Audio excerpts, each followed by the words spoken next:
Of all the forgotten rides in Kings Island's history, this one might be the most forgotten. Hello, everybody. Alongside Don Helbig, I'm Ryan Sir, and this is Tower Topics.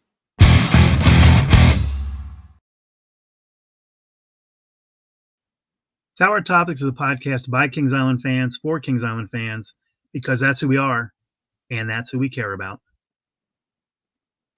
I have no comment whatsoever because I barely even know what this ride looks like. But let's talk about Gulliver's Rub-a-Dub, which until today I thought was called Gulliver's Rub-a-Dub-Dub.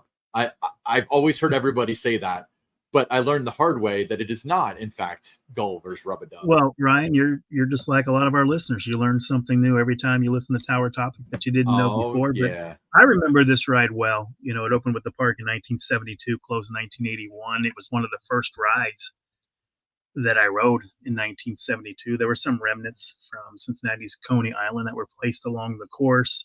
You know, it was located in the happy land of Hanna-Barbera, today known as Planet Snoopy. The location was approximately where the restrooms are now located, near Linus's Launchers.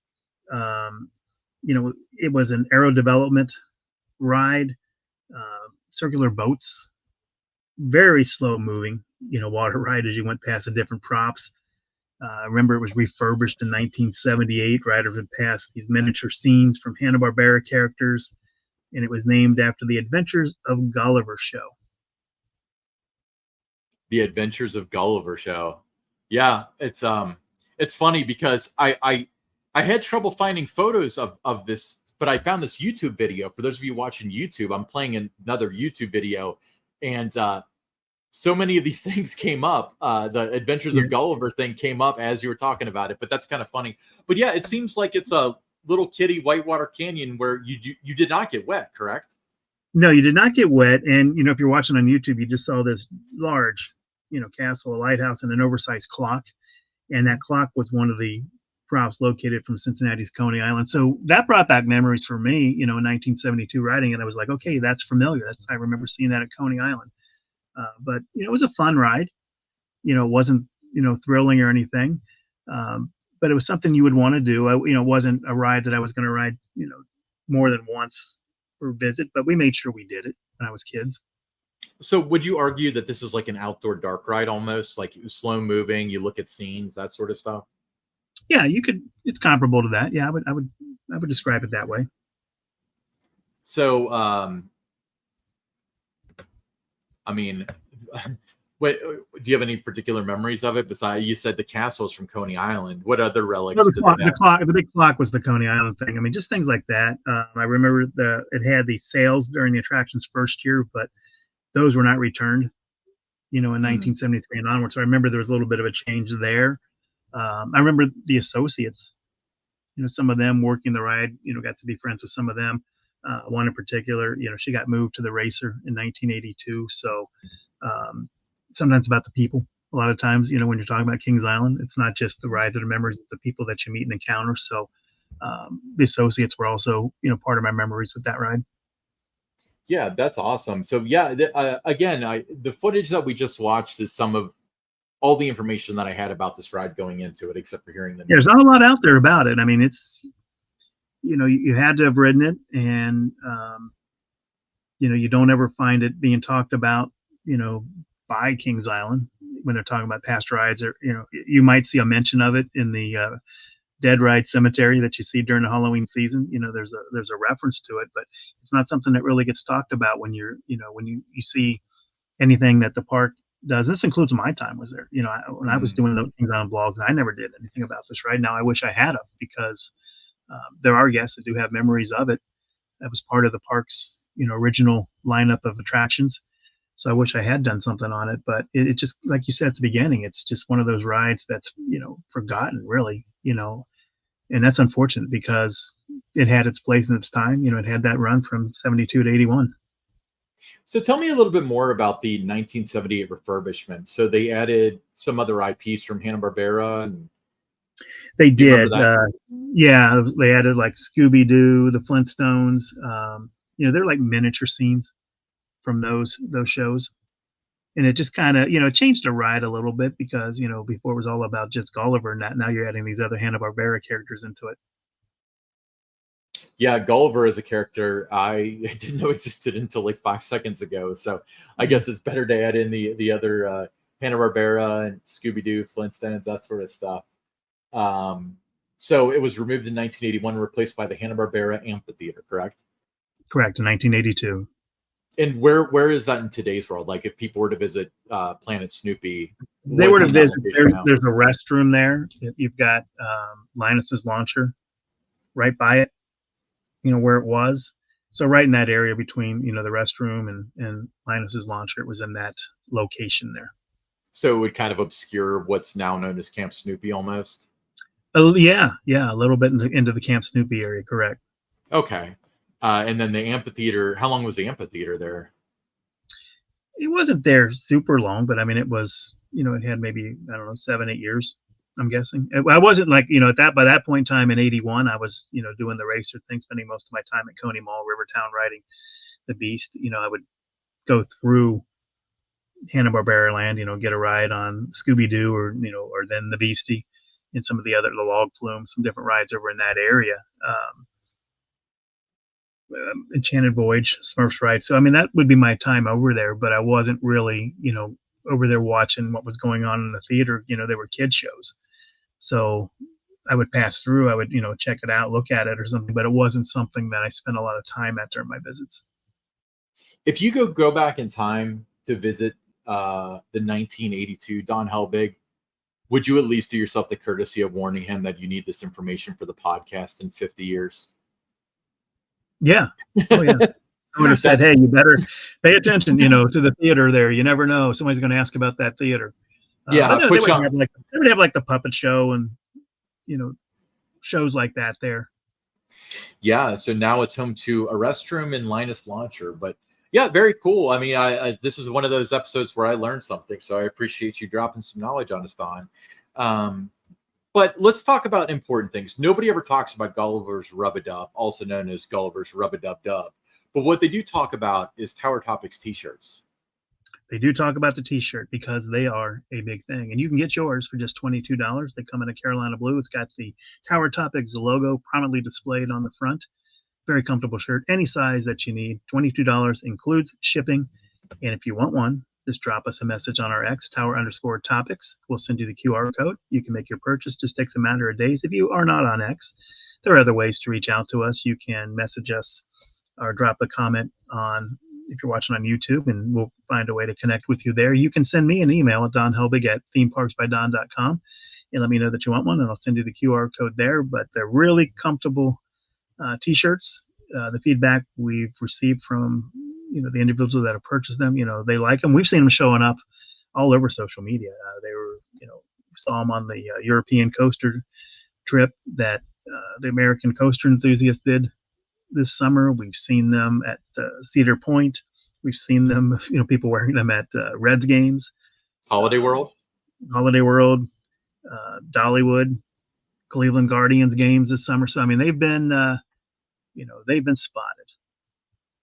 Yeah, they have definitely been spotted in the wild. But $22 including shipping, great way to support the show. We really appreciate it. We'll be right back with your stories.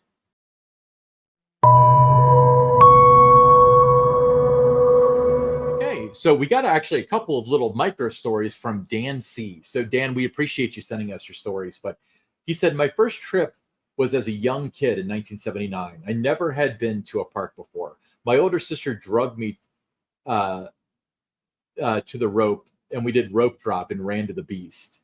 We were in one of the front cars, and I remember like it was yesterday as we topped the first hill, being overwhelmed with the belief that we would not fit into that tunnel. I remember that moment, or like that feeling, and we were going to hit our heads.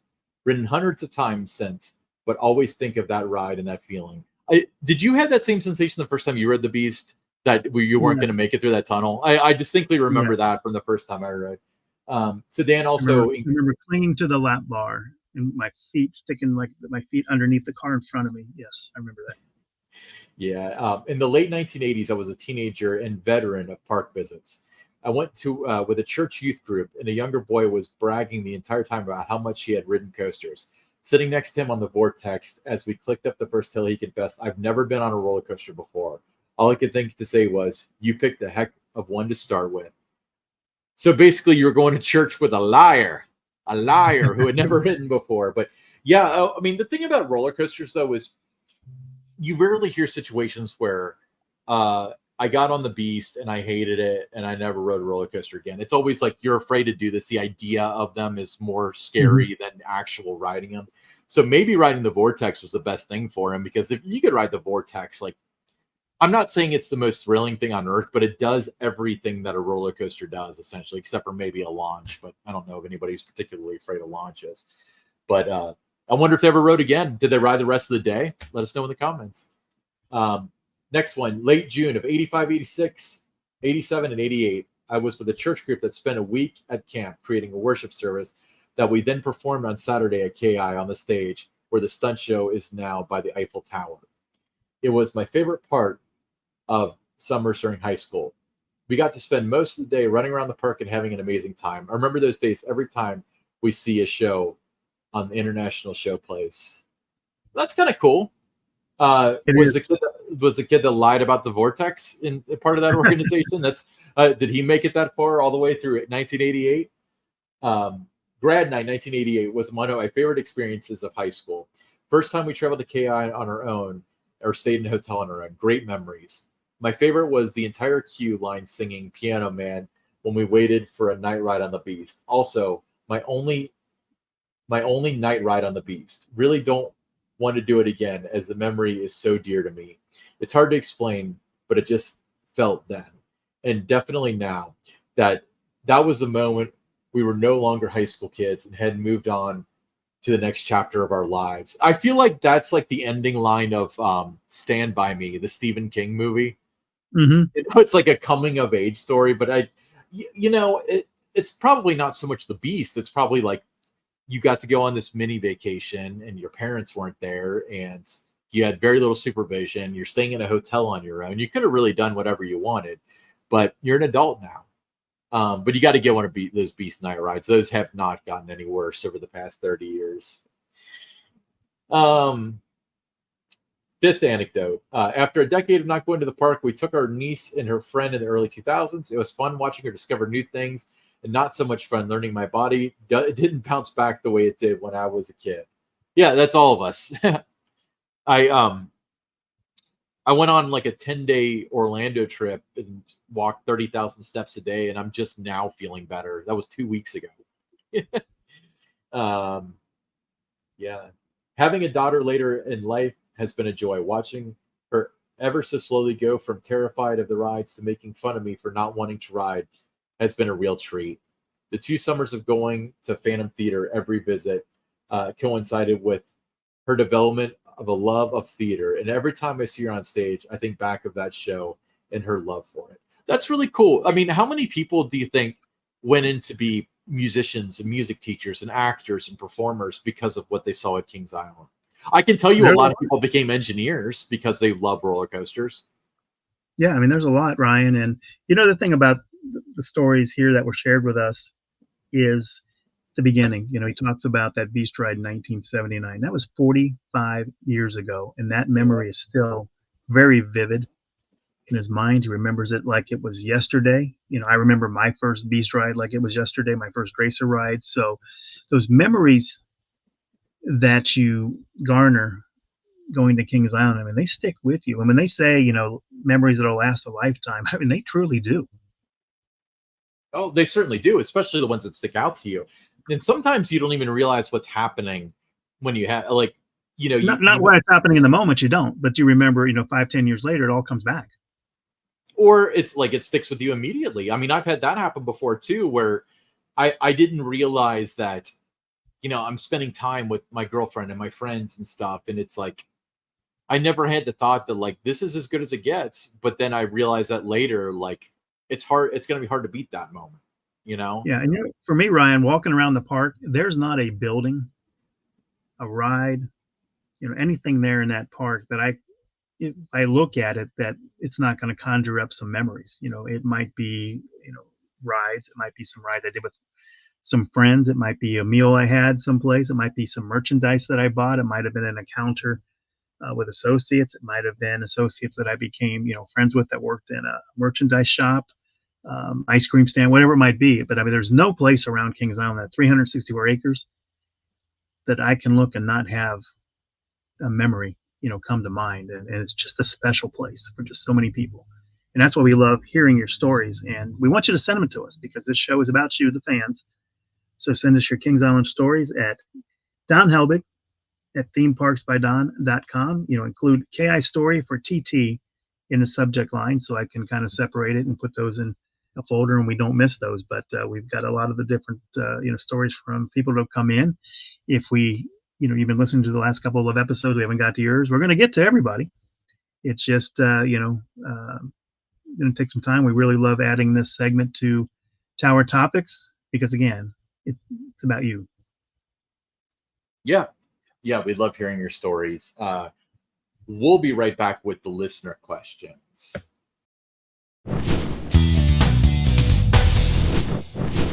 All right, first listener question, and this is from Tyson W. from Selma, Indiana. If you could either record a podcast episode or do a live episode from Kings Island, where in the park would you do the podcast? That's a great question. What do you have in mind, Don? I got something in mind. Well, I think if this is where, that collaboration, with Kings Island would be great because it would be a win for them. Mm-hmm. It'd be a win for us. So, everybody wins if, we could do a podcast there.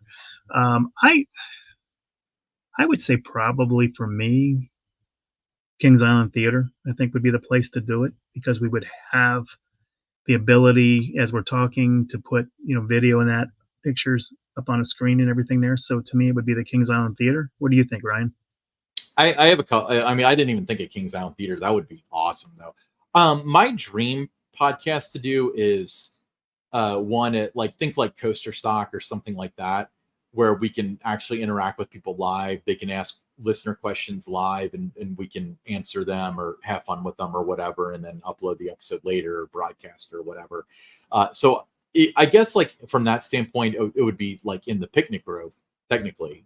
That would be a good place to do it. I thought about that, but right now, Ryan, for you and I mean, that remains a dream, but dreams do come true. And maybe down the road, the personnel will be in place at the park that would see the benefit of wanting to work with us. And, maybe that'll happen down the road. Yeah. And until then, we do have another podcast that covers other parks. And the possibilities are very much there on that one. So stay tuned. Next listener question, Tyson W. John P. from Cincinnati, Ohio. He said, if Kings Island brings back Coaster Stock in 2025, and I have my doubts, I believe that as the godfather of the event, the park should invite Don to return as one of the guest speakers. It would be fascinating to hear him talk about how he created the event and what it meant to him as the organizer. I know I, along with many others attending, would love to see that happen. Big question is, if Kings Island extended the invitation, would Don accept the offer to be a guest speaker?